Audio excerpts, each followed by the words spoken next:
Olá pessoal, vamos lá de novo agora para a correção da questão de número 7, 8 e 9 da segunda fase da Unicamp. A questão de número 7, ele fala assim que a informação digital de um CD é armazenada em uma camada de gravação que reside abaixo da camada protetora composta por um plástico de 1,2 milímetros de espessura, de acordo com a figura que ele está mostrando aqui então.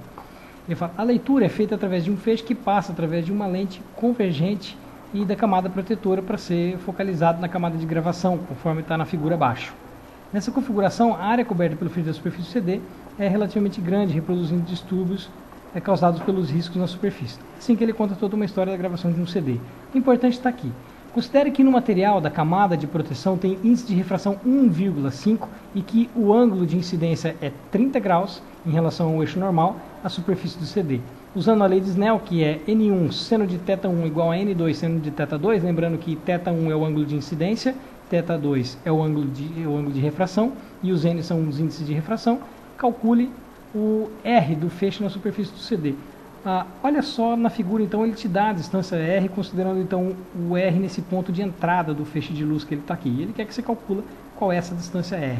É claro que, pela lei de Snell, você não consegue calcular diretamente a distância R. O que você tem que calcular seria, primeiramente, esse ângulo refratado. E tendo esse ângulo refratado, você tem qual é a altura da figura, que é 1,2 milímetros, e aí você consegue formar um triângulo retângulo, onde você quer o cateto oposto, você tem o cateto adjacente, igual eu estou passando aqui o cursor, e você tem um ângulo aqui refratado que vai ser o mesmo que esse calculado pela lei de Snell. Usando então a lei de Snell, N1 seno θ1 igual a N2 seno θ2. O N1, que é o ar, vale 1, o seno de θ1 é o seno de 30, que é meio, e o N2 vale 1,5, e esse calcular o seno de θ2 vai ser 1 sobre 3. Não sei ainda quem é o θ2, mas eu sei quem é seno de θ2. Para eu calcular o cosseno de θ2, eu uso uma relação trigonométrica, que é cosseno ao quadrado mais seno ao quadrado é igual a 1. Se eu substituir, então, o valor de seno igual a 1 sobre 3, e fazendo essa continha, vai chegar ao valor de cosseno, que é 2 raiz de 2 sobre 3. Então, voltando para essa figura, você agora tem qual é o valor de seno e de cosseno desse ângulo. Então, usando uma relação trigonométrica que é tangente, que é igual ao cateto oposto dividido pelo cateto adjacente, o cateto oposto é o R, o cateto adjacente é esse 1,2 milímetro que está aí. E tangente é seno sobre cosseno, vai ser o cateto oposto R dividido por 1,2 milímetro. Substituindo o valor de seno, que é calculado anteriormente, vale 1,3, cosseno 2 raiz de 2 sobre 3, então você vai calcular que R vai dar 0,42 milímetros. Tá? Na letra B, ele fala assim, durante a leitura, a velocidade angular do CD de rotação varia conforme a distância que tiver o eixo óptico. Então ele fala qual deve ser a razão entre a velocidade angular quando o sistema óptico está na parte central, com R 2 centímetros, e quando está na parte de fora, que é 10 centímetros. Para que a velocidade linear seja sempre a mesma, então lembrando que V igual a ômega R, ele quer saber a razão dos ômegas. Se ele te deu, se ele te deu os R's, então fica simples, que é ômega 1 R1 que vale 2, é igual a ômega 2 vezes R2 que vale 10. A razão entre ômega 1 sobre ômega 2 é 10 sobre 2 que vale 5. A questão de número 8, ele mostra um gráfico para você e diz assim, que são uma figura mostrando um ruído do pneu quando está trafegando num asfalto. Num asfalto comum, o ruído é mais alto do que um asfalto emborrachado. E ele mostra então um gráfico, onde um pico está numa frequência de 1000 Hz, mostrando então no eixo Y a intensidade sonora dada por watts por metro quadrado. Então ele pergunta, a intensidade da figura foi obtida a uma distância de 10 metros. Então considere que a intensidade do ruído sonoro é dado por P, que é a potência, dividido por 4πr². Ele quer que você calcule P na frequência de 1000 Hz. Então você já tem a frequência de 1000 Hz, ele quer que você calcule P. Como é que você vai calcular P? 4π, a distância ele já deu o que vale 10, simplesmente saber qual é a intensidade sonora. Qual é a intensidade para 1000 Hz? A intensidade para o asfalto vai ser 3 vezes 10 a menos 6, por causa do emborrachado. Então simplesmente substituindo a intensidade, que é 3 vezes 10 a menos 6, 4π usando 3, o R vale 10, então fazendo esses cálculos vai dar 3,6 vezes 10 a menos 6 watts, tá? A unidade aqui então seria watts. E na letra B ele fala assim, que é possível uma explicação para a origem do pico em torno de 1000 Hz, que é as ranhuras longitudinais do pneu, que ele compara como se fosse tubo aberto.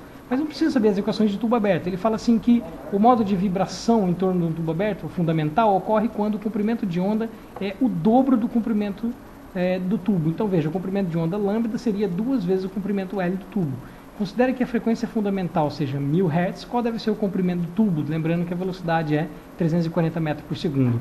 você não precisa saber então de equação de tubo aberto. Ele já deu enunciado que lambda vale 2L, ou seja, o L que ele está pedindo é lambda sobre 2. O que é lambda, já que você não tem lambda no problema? Lambda é V sobre F, que é a equação de ondas. Se você substituir, vai ficar que L é V sobre 2F. V deu 340, F seria o 1000 Hz, substituindo vai dar 0,17 metros ou 17 centímetros. A questão de número 9 é um chuveiro, e esse chuveiro ele te dá um circuito onde sai do ponto A, passa pelo ponto B, passa por um resistor R1 que vale 10 ohms, de acordo com o enunciado, e chega até o outro ponto que vai para o fio terra. E a diferença de potencial entre os dois pontos vale 200 volts. E ele pergunta, suponha que pelo chuveiro passa 3 litros de água por minuto e que toda a energia é transferida para aquecer o chuveiro. O calor, nesse caso, é dado pela equação de Q igual a mc delta θ, onde m é a massa, c é o calor específico, onde ele te deu 4 vezes 10 ao cubo joule por quilograma grau Celsius. E delta θ é a variação da temperatura. Dada a densidade da água como 1000 kg por metro cúbico, calcule qual é a temperatura de saída da água, lembrando que a de entrada foi 20 graus Celsius. Então as equações que nós vamos usar são essas, que energia, que é igual ao calor. A energia, que é a potência vezes o tempo, vai ser igual a mc delta θ emitido no enunciado. Mas o que é essa potência no caso do chuveiro? É a tensão ao quadrado dividido pela resistência. Então, nós temos ali que tensão ao quadrado dividido pela resistência vezes o tempo é igual a quê? A m massa, mas ele não deu massa. Ele deu densidade e deu o volume. A massa, que é densidade vezes o volume, então substituindo densidade vezes o volume, vezes C delta θ. Agora é só substituir esses valores, lembrando que para cada litro você tem 1 decímetro cúbico, ou seja, 10 a menos 3 metros. Substituindo esses valores, onde a tensão é 200 volts, R é 10 ohms, o ΔT nós vamos usar em segundos, porque o C, que é o calor específico, deu unidades proporcional em joule, então vai ser igual a 1000 kg por metro cúbico, que é a densidade da água, vezes 3 vezes 10 a menos 3, que são 3 litros, então para transformar em metro cúbico, e vezes 4 vezes 10 ao cubo, que é o calor específico, vezes ΔT. Se você fizer esse cálculo, o ΔT você vai achar que é 20, mas como o ΔT é θ final menos θ inicial, o θ inicial é 20, fica θ menos 20 igual a 20, então o θ é 40 graus Celsius. E a letra B, ele fala assim, considere que o chuveiro esteja defeituoso e que no ponto B ele entra em contato com uma carcaça metálica. Qual é a corrente total no ramo AB do circuito se uma pessoa tocar no chuveiro, como mostra a figura, dando a resistência do corpo humano igual a 1000 ohms? Bom, vamos olhar lá a figura. O cidadão, então, ele encosta aqui no ponto B, formando, então, uma nova sequência do circuito indo de novo, então, para o fio terra. O que você está fazendo aqui é saindo do ponto A, passa a corrente pelo circuito, chegando no ponto B. No ponto B ela divide em duas. Uma ele vem para fechar o circuito no chuveiro e outra ele passa pelo corpo humano, formando como se fosse um circuito em paralelo. Esse circuito em paralelo, então, você tem uma corrente que vem do ponto AB e se divide pelos esses dois caminhos, indo uma para o seu caminho normal do circuito e outra pelo corpo humano. Então, o que você tem que fazer nessa conta é, se você quer calcular qual é a corrente no ponto AB, você quer calcular, então, primeiro, você tem que calcular as correntes nos dois pontos, do ponto B até esse ponto V e depois do ponto B ao ponto que passa pelo corpo humano. A equação para isso que você vai usar aqui é tensão é igual ao produto de resistência vezes corrente. A tensão vai ser 200 volts, que ele deu no enunciado. A resistência pelo primeiro caminho é 10 ohms. Então a corrente, se fazer esse cálculo, vai dar 20 amperes. Da mesma maneira, você calcular qual é a corrente que passa pelo corpo humano. Lembrando que a resistência, então, ele deu vale 1000 ohms, vai ser 0,2 amperes.